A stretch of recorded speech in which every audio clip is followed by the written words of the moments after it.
Pradely Saumon, la montagne par nature. Émission spéciale montagne, depuis la station de Pradely Saumon, en Haute-Savoie. De retour dans les studios de la résidence Les Soldanelles, on va bien sûr les bien situer à Pradely, Saumon, etc. Nous sommes accueillis de façon majestueuse tous les ans, pour ceux qui sont maintenant des habitués. Et on continue notre cheminement, notre découverte des gens qui font vivre la station. Et c'est le cas notamment pour Yannick Charvet, qui fait partie des gens, on va dire des piliers en tout cas de cette station. On va voir après si c'est vrai ou pas. En compagnie de Véronique. Bonsoir Véro. Bonsoir. Yannick qui a une double casquette. Professeur, éducateur, etc., mais aussi gestionnaire de magasin. On va voir si c'est compatible ou pas les deux. Et, au sein de l'ESI. Tout d'abord, l'ESI, comment ça marche? À quoi ça sert? C'est quoi? C'est une petite équipe de 4-5 personnes qui encadrent toutes les activités liées au ski et un petit peu plus avec quelques activités, on va dire, insolites. Un peu. Donc on fait tout ce qui est cours de ski classique, ski nordique, ski alpin. Snowboard, on travaille aussi sur le télémark et des raquettes, on essaie de travailler sur le biathlon et donc voilà, on a une double saison, été et hiver, et puis l'été on a d'autres activités liées à... Comment ça s'est passé au niveau des activités à préparer entre l'été et l'hiver?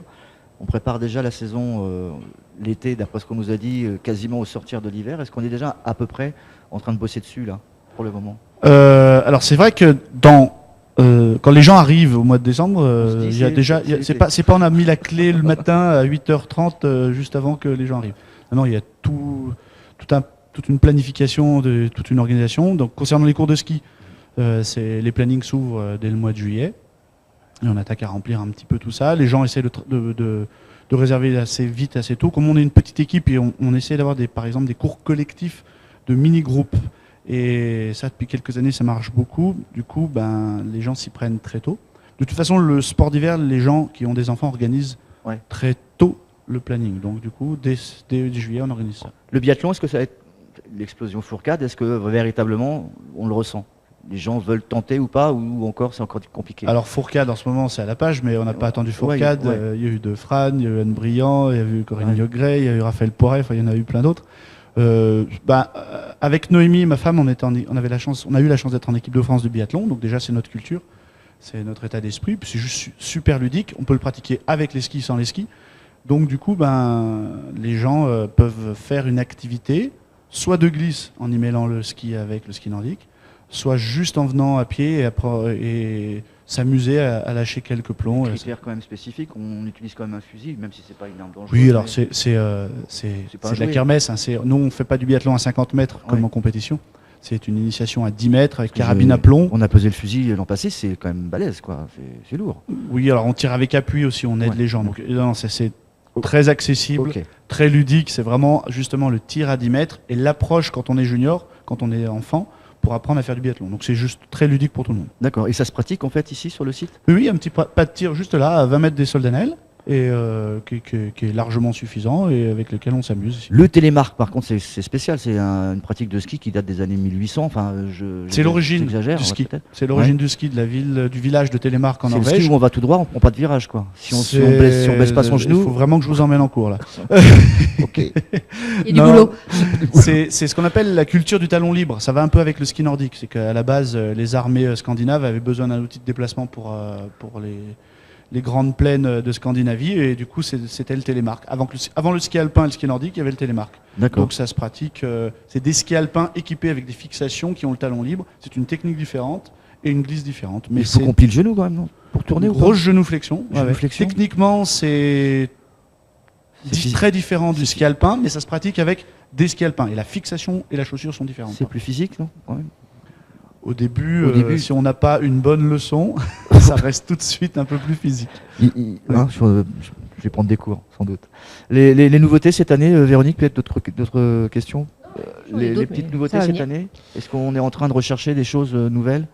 Les nouveautés, on continue un petit peu dans la foulée ce qu'on avait lancé l'hiver dernier, c'est-à-dire que Noémie est la descendante des premiers habitants à l'année du Pradely, dans les années 1870. Et elle emmène lors d'une sortie raquette nocturne les gens se promener jusqu'au chalet d'alpage de ses aïeux. D'accord. Là, elle leur concocte une petite fondue typique locale. Et puis ils reviennent toujours en nocturne. Et là, elle agrémente tout ça de tout ce qui est l'histoire du Pradly. Ici, avant, il n'y avait rien. C'est pas un village, c'est un alpage. Le village, c'est Taninges. L'alpage, c'est le Pradly. Et elle a des photos, elle a tous des textes. Voilà, c'est très. Bon, ça fait partie des choses un peu insolites. Et vous êtes un gars du cru, comme on dit, ou pas du tout? Moi, je suis pas de Pradly directement. Je viens du côté de demi-quartier entre Combloux et Megève. D'accord. Le SI, est-ce que ça ferme dans l'année? Est-ce qu'à un moment donné, on fait la coupure ou pas? On se dit en vacances, machin, ou c'est vraiment charrette toute l'année, on n'a pas le temps de voir le jour? Non, c'est on prend des vacances quand même de temps en temps. C'est pour ça qu'on a différentes casquettes. Des vacances, les rythmes des saisons en fait va vite. Donc on a, nous, plusieurs casquettes, comme vous le disiez en introduction. On a l'école de ski, les ESI l'hiver. On a l'école des activités la montagne l'été, où là il y a plein d'activités. Et en parallèle, on gère 2 magasins de sport sur la station. Donc quand on a réuni le tout, on n'a pas trop le temps de s'ennuyer. On arrive à aller, le printemps. Le printemps entre fin mai, début juin est un petit peu... Prenez 48 heures de vacances quoi, dans l'année. On est bien, on fait des trucs qui nous plaisent. On a la chance de travailler dans la montagne et on travaille de la montagne. C'est le projet de vie avec ma femme dès le départ. Et on a la chance de toucher de ça du doigt, donc on en profite. Véronique? Vous tenez donc 2 boutiques, vous venez de nous le dire. Vous louez, vous vendez du matériel. Il y a eu une évolution de ce matériel de ski, de glisse. Vous avez vu depuis quelques années plus de sécurité peut-être, plus de comment il évolue ce matériel que vous louez aux personnes? Alors déjà, il y a une douzaine d'années, à peu près, quinzaine d'années, il y a eu l'apparition du ski parabolique. Donc on est passé... pour ceux qui ont eu skié il y a 20 ans en arrière, de skis très grands, bien plus grands que vous, un peu fins, à des skis, pour résumer, qui se prennent à hauteur des yeux et puis qui vont être très taillés en forme de guêpe. Donc techniquement, il y a eu une évolution aussi dans l'apprentissage. Donc le matériel a bougé, l'enseignement a bougé. La sécurité, tout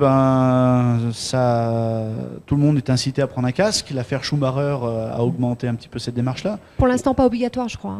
Non. Pour les enfants? C'est fortement conseillé. Après, le casque, vaut mieux regretter de l'avoir mis que regretter de ne pas l'avoir mis. Voilà. C'est la tendance avec les coques et compagnie. Et puis, il y a, nous concernant, il y a, pareil, c'est un peu notre sport de départ, c'est le ski nordique. On a misé là-dessus il y a une quinzaine d'années. C'est vrai qu'on passait un petit peu pour des burlesques avec ce ski de fond.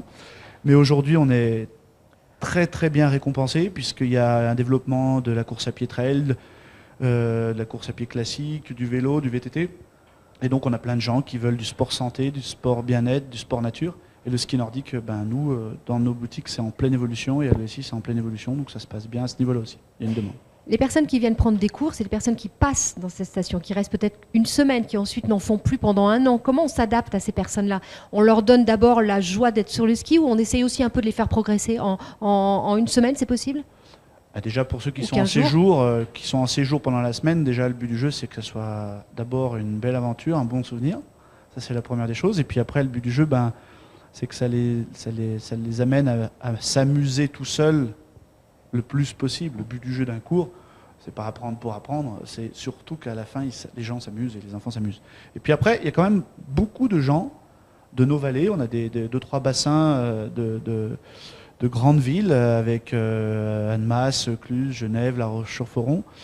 Donc on a pas mal de clientèle locale aussi qui ont envie de progresser, des gens qui bossent beaucoup en Suisse ou dans le décolletage, qui sont pas forcément peut-être des montagnards au départ et puis qui sont venus en Haute-Savoie pour leur travail.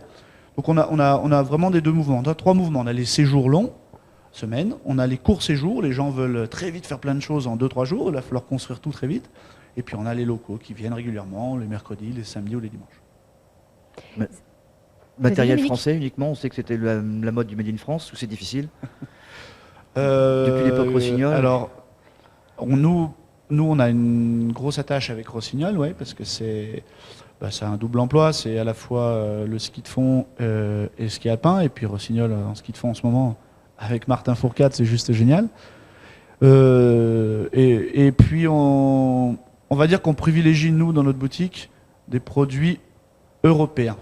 Parce qu'aujourd'hui, ce qui est intéressant, c'est ceux qui ont une motivation et une passion européenne, montagnarde, donc on va dire les Allemands, les Autrichiens, les Slovènes, les Italiens et les Français. Voilà, puis on pioche là-dedans en priorité.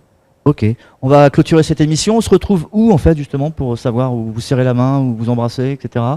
Le SI c'est où? Juste face à l'office du tourisme, en face de la caisse à montée mécanique, magasin Go Sport qui héberge le SI. Ok, Yannick, merci. Véronique, de même. On se retrouve dans quelques instants pour la suite de cette émission. Au revoir. Toute l'équipe de Sensations est à la montagne pour une émission spéciale depuis la station de Pradely-Saumand en Haute-Savoie.